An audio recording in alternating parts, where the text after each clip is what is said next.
I got my first payment from YouTube.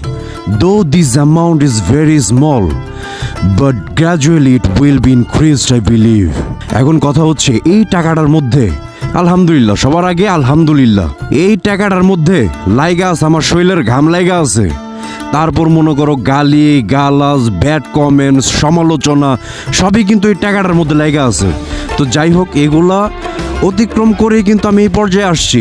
7 সমুদ্র 13 নদী পাড়ি দিয়ে কিন্তু ইউএসএর থেকে মনে করো এই ডলার আকারে বাংলাদেশের টাকাটা আমার হাতে আসছে। এখন কথা হচ্ছে যারা ব্যাড কমেন্টস, তারপর সমালোচনা যারা করে, তারা কিন্তু ওই জায়গাটাই আছে, তারা ওই জায়গায় থাকবো সারা জীবন।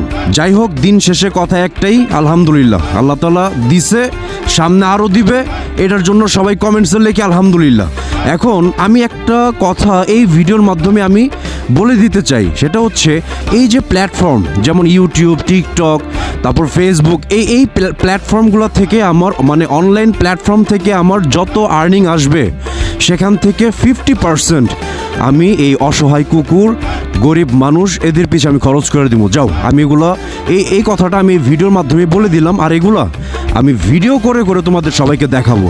আর আমি এইটা চাই আমার এই কাজে তোমরা শরিক হও। যেমন এই যে অসহায় কুকুরদেরকে খাওয়ানো, এটা অনেকে পারো না বা হয় না, আমি চাচ্ছি না তোমরা আমার টাকা দাও। বিষয়টা হচ্ছে তোমরা বেশি বেশি করে ভিডিও দেখবা, ইউটিউব থেকে দেখবা, তারপর ফ্রেন্ড সার্কেলগুলোকে বলবা, ফেসবুক থেকে দেখবা, টিকটক থেকে দেখবা, তখন তোমাদের এই দেখার মাধ্যমে কিন্তু আমার এই অ্যামাউন্ট আসবে। কথা বুঝতে পারছি? তো যত বেশি অ্যামাউন্ট আসবে, যত বেশি ভিউজ হবে, সেখান থেকে কিন্তু আমি তত বেশি কিন্তু খরচ করতে পারবো। এই জিনিসটা মাথায় রাখবা। আর এই ছোট্ট অ্যামাউন্টটি আমার হাতে আসার পরে সিরিয়াসলি আমার খুব ভালো লাগতেছে, ভালো লাগাটাই স্বাভাবিক। তো যাই হোক, সবার উদ্দেশ্যে ছোট্ট করে কিছু কথা বলার ছিল, এটা আমি বললাম। সবাই বেশি বেশি ভিডিওগুলো দেখবা, বিশেষ করে ফেসবুক থেকে আর হচ্ছে ইউটিউব থেকে।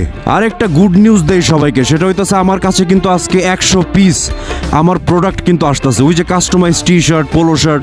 তো যাই হোক, এইটা নিয়ে আমি আগামীকাল একটা ভিডিও ড্রপ করব, ভিডিও আপলোড দিব, সেখানে ডিটেলসে কথা বলবো। আর এখন এই যে অ্যামাউন্টটা আসলো, এখান থেকে কোনো ট্রিট হবে না, কোনো ভাই ব্রাদার, আত্মীয় স্বজন, বন্ধু বান্ধব, ছোটো ভাই, কোনো ট্রিট হবে না, কারণ এগুলার খাওয়ায় লাভ নাই। এটারে খাওয়াইলে মনে করো ওই যে বাথরুমে যে আয়গা দিব, শেষ, ওই জায়গায় শেষ, ভুলে যাবো গা। কিন্তু এখান থেকে যদি আমি কুত্তা খাওয়াই, ওরা কিন্তু সারা জীবন যতদিন বাইচা থাকবো ততদিন কিন্তু আমার মনে রাখবে। এটাই কিন্তু হয়, এটাই বাস্তব, এটাই রিয়ালিটি। গতকালকে ওই যে মনে আছে অসহায় কুত্তারে ওই যে মুরগি খাওয়ানোর কথা ছিল, তো আসলে আমার এই প্রোডাক্ট রিলেটেড এই কাজে আমি ব্যস্ত ছিলাম। তো যাই হোক, গতকালকে পারি নাই, তো এখন আমি যাব একটা মুরগি কিনবো, ওরে আমি খাওয়াবো। তো এই ভিডিওটা দেখো, সবাই দেখতে থাকো। আর যেটা বললাম,